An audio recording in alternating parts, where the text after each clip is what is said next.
All right.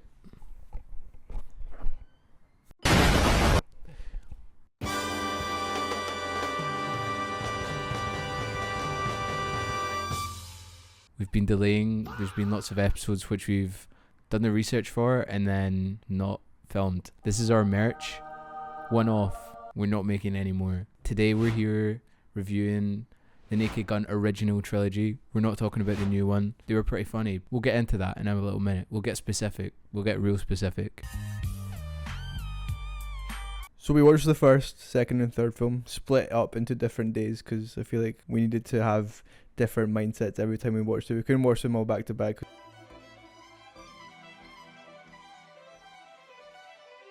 Me and Rory enjoyed the most was the fact that the type of comedy that is like you don't really get it that much anymore. The sort of deadpan comedy. Like Leslie Nielsen is he's a funny guy. So the immediately frightening, crazy thing is that O.J. Simpson makes a like pretty insane cameo in all these movies. Frank, you buddy.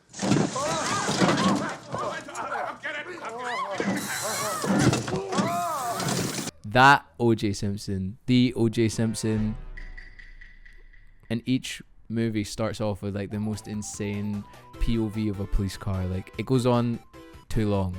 I think it's like, it's cool. It's obviously like, it's a theme. I like how absurd it is. I think it has personality. Like, it set the tone. Like the films are really short as well. They're only like an hour and like 20 minutes, an hour and 30 minutes maybe. The jokes, some people might find offensive. Some of the jokes in it are quite funny, to be fair. In my opinion, there are times where it becomes like cringe. You kind of have to accept that as part of the movies. Like they're still really fun to watch. They're very easy. I think that the first one is by far the weakest film. Controversial maybe, but I think the first movie is okay.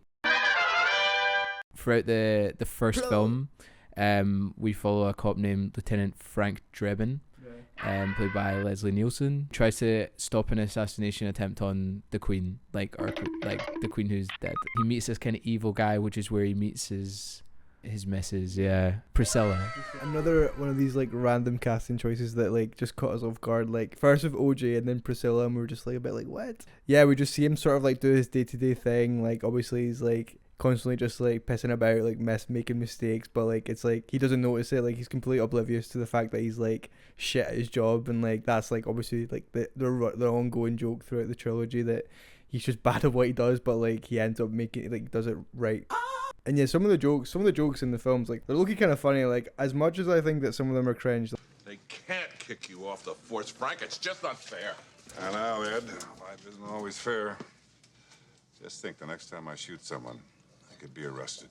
That's a good one. Like that's some of these jokes. And remember there's also one about like Goodyear. Yeah, he also crashes everywhere he's driving. I don't know why that was just really funny. My good friend's name on his own docks, floating face down in the water. It's also the right length.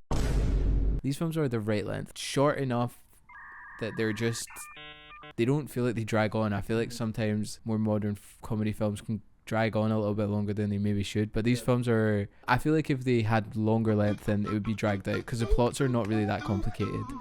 They uncover a crazy plot that involves mind control, diamonds, and shady businessmen. Is very stereotypical. The ending of the first film is kind of like Star Wars, where it just resets the equilibrium.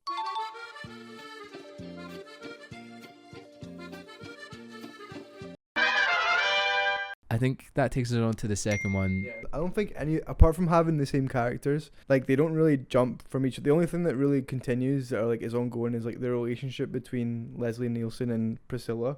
I think that the second one is so much better, like in all sense. Like I don't think that it reflects like that on Rotten Tomatoes or like IMDb. Like I feel like the general consensus is that the first one is the best one. It feels like the budget increased. Like there's just so much more things happening, and like even the jokes just got better. Like even from the beginning, like the guy from Harry Potter's in it. Yeah. He was just like in a wheelchair, and like Leslie Nielsen's like, "Don't get up." Hello, Jane. Dr. Meinheimer. Frank, this is Dr. Albert Meinheimer. Don't get up. Nice to meet you. The second movie, a bit more out there, but also still really standard. The whole movie, he's trying to foil a conspiracy about executives. They don't want to promote any sort of different alternative to their energies. That film, he reconnects with Jane. Each of these films, like, probably moderately offensively, like, make fun of certain stereotypes, police and also other people. This film is, I think, out of the three, the weirdest one. They wear people's faces masks and like, because he's pretending to be disabled, and That's what these films are. They're just weird, but like in a good way. Like in the second one, they're trying to give that speech, and like they don't know who's who. Hold it! Hold everything! Don't... What do you think you're doing now? Because the real Dr. Meinheimer has a birthmark in the shape of Whistler's mother, right? Obviously a forgery. We'll see about this.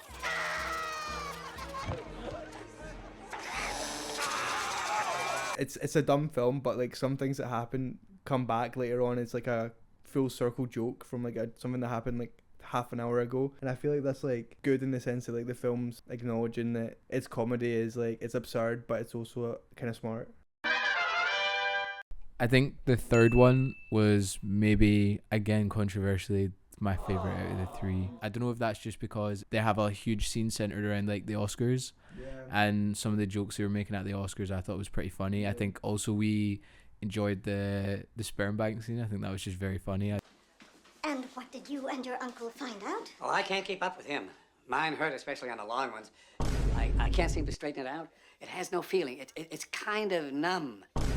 I may have yanked it too much, maybe. In this film, he starts out as a retired police officer. He basically gets pulled back into action to defend the Academy Awards. He does, and he ends up going like undercover in prison. That was a really good spoof of Shawshank. That was funny. Like, exactly. There's this hilarious scene where, just like in Shawshank, Andy Dufresne famously drops little bits of dirt as he's digging out. There's so many good gags in this. I think that this is my favorite. I think that this film is maybe the most relevant today. In what sense? In the sense that, like, I think a lot of the critiques of the Oscars were very true. In the sense there's just like shit tons of categories. Like, everyone knows the Oscars. The Oscars go on for hours, and like I think there's one more about like animation or short foreign animation, and he's like, no one cares about that. Me personally, I thought the funniest part was the kid that they end up having at the end. Oh my god, bro. Oh, hell no, man. What the fuck, man? Get your ass. Because he just looks insane. I don't know if they named him, like he just appeared. I think I would rank the films in reverse order.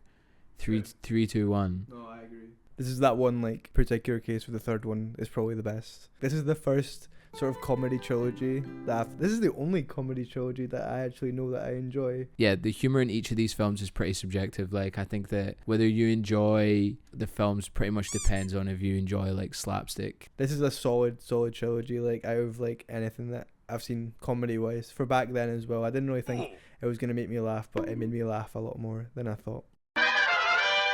Rating of these films, I would go 6, 7, 8. 6 for the first one, just because it wasn't necessarily bad and it did set up a lot of things, but I just didn't think it was as funny. I would say 6.5 for the first one. I would say 7, then 8.5. If it was down to me, I would want the third one to be longer as well. Don't go watch the new one. The new one looks shit. I think it looks bad. I just don't respect like remakes of like stuff that are supposed to be classics. And I also just don't like Liam Neeson. I just don't like Liam Neeson. I'm sorry. I just don't. So this is fun facts again, the best part. So one of the fun facts is that this trilogy comes from a TV series which only lasted 6 episodes in 1982. Another fun fact is that the second film, like this is actually quite mental, the second film was the highest grossing film of the 3, earning around 192 million worldwide. I think that's quite impressive, personally, for a comedy film. I feel like comedy films don't really perform that well in the sense of like box office success. Like, I can't think of any other film that's really massive in that sense. Maybe like Superbad. I feel like a lot of comedy films end up doing well after, because they become like cult classics and they become something else. It's not that surprising because it's a good film, but it's still quite surprising because it's a comedy film. But well, thanks for watching. We'll see you in the next one. Now we're not going to do another video for 8 months. Thanks for the 4 people that are watching. Buy it. Well, we don't even. It's not even out. Bye.